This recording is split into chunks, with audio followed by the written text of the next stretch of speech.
देख रहे हैं नेटवर्क 33 राजकुमार के साथ। नेटवर्क 33 की आज की कहानी में आगे बढ़ने से पहले अगर आपने हमारा चैनल अभी तक सब्सक्राइब नहीं किया है तो कर लें और साथ ही बेल आइकन को भी जरूर दबाएं। दोस्तों, अगर आपके पास भी ऐसी ही कोई कहानियां हैं तो हमारे साथ जरूर शेयर करें। हमारे इंस्टाग्राम आईडी पर इंस्टाग्राम आईडी है network_33 जिसका लिंक नीचे डिस्क्रिप्शन बॉक्स में दिया गया है। ऐसी ही और वीडियोस के लिए देखें इन डार्क। तो चलिए बढ़ते हैं आज की कहानी की ओर। जब डायरेक्ट ट्रेन नहीं मिली तो मैं पटना तक जाने वाली ट्रेन में बैठ गया। फिर वहां से बाकी 173 किलोमीटर का सफर मुझे बस से ही तय करना था। वैसे तो ट्रेन में काफी भीड़ भाड़ थी, मगर मुझे बैठने के लिए एक सीट मिल गई थी। और फिर सफर शुरू हुआ तो साथ में सफर कर रहे लोगों से बातें शुरू हो गई और थोड़ी जान पहचान भी। जिस बोगी में मैं सफर कर रहा था उसमें एक लड़की भी थी जो चुपचाप बैठी हुई थी, पर वो किसी से कोई बात नहीं कर रही थी, मगर सबकी बातों पर उसका ध्यान एकदम बराबर था। वैसे तो मुझे उससे कोई लेना देना नहीं था, मगर पता नहीं क्यों वो मेरा ध्यान बार बार अपनी ओर खींच रही थी। इसी बीच ट्रेन एक स्टेशन पर रुकी और मैं पानी लेने के लिए ट्रेन से नीचे उतरा। मैं पानी लेकर वापस बोगी में आ ही रहा था कि उसी लड़की ने मुझे आवाज देते हुए कहा, सुनिए, क्या आप मेरे लिए पानी ला देंगे? मैंने उससे कहा, हाँ क्यों नहीं। मैंने उस लड़की को पानी दे दिया, मगर जब वापस बोगी में आया तो मैंने पाया कि अब सारे रिजर्वेशन वाले लोग सोने की तैयारी कर रहे हैं। चूंकि मेरा कोई रिजर्वेशन नहीं था तो मैं सीट पर बैठ नहीं सकता था, लिहाजन मैं बोगी के गेट पर आकर वहीं बैठ गया। वैसे भी अब पटना स्टेशन आने ही वाला था। आधे एक घंटे में मैं पटना स्टेशन उतरा। अब मुझे वहां से बस पकड़नी थी। मैं पहली बार ही पटना उतरा था, जिस वजह से मुझे कोई अंदाजा नहीं था कि बस कहां से और कब मिलेगी। इससे पहले मैं बस ढूंढता कि मुझे एक आदमी मिला जो मधेपुरा चिल्ला रहा था और मुझे भी वहीं जाना था। जब मैंने उससे पूछा तो पता चला कि वो बस का खलासी है।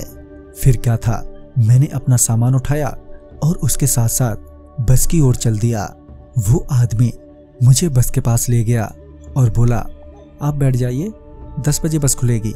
देखते ही देखते बस पूरी भर गई और बस के चलने का भी वक्त हो गया था। तभी बस में वही ट्रेन वाली लड़की चढ़ी। खुशकिस्मती से मेरे बगल वाली सीट अभी भी खाली ही थी, तो वो मेरे बगल में ही आकर बैठ गई। मगर ट्रेन की तरह यहाँ भी वो चुपचाप ही थे। बस खुली और धीरे धीरे रात होती गई। इसी बीच मेरी आंख लग गई। जब मेरी आंख खुली तो पाया कि बस हाईवे के किनारे पर रुकी है। पूछने पर पता चला कि बस में थोड़ी खराबी आ गई है।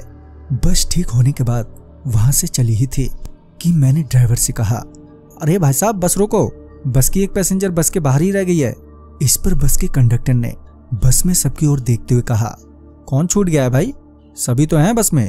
इस पर मैं उस कंडक्टर से बोला, अरे वही जो मेरे साथ इस सीट पर बैठी थी, मैं उसी की बात कर रहा हूँ।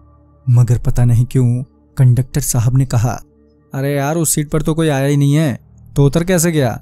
मैं इस पर थोड़ा गुस्से में उस कंडक्टर से बोला, दिमाग तो ठीक है तुम्हारा, यहाँ बैठी वो लड़की तुम्हें दिखी नहीं?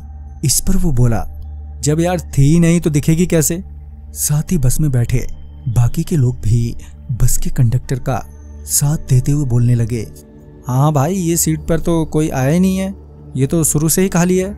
इतने में बस ड्राइवर ने बस स्टार्ट कर दी, मगर ना जाने क्यों मेरा मन नहीं माना और मैं भी वहीं बस से उतरकर उस लड़की को ढूंढने लगा। बस तो वहां से चली गई, मगर काफी ढूंढने के बाद भी मुझे वो लड़की नहीं मिली थी। और अब कहीं ना कहीं मुझे भी ऐसा लगने लगा था कि मुझे बस से नहीं उतरना चाहिए था। वैसे तो मैं हाईवे पर ही खड़ा था, मगर अकेला होने के कारण थोड़ा डर लगने लगा था।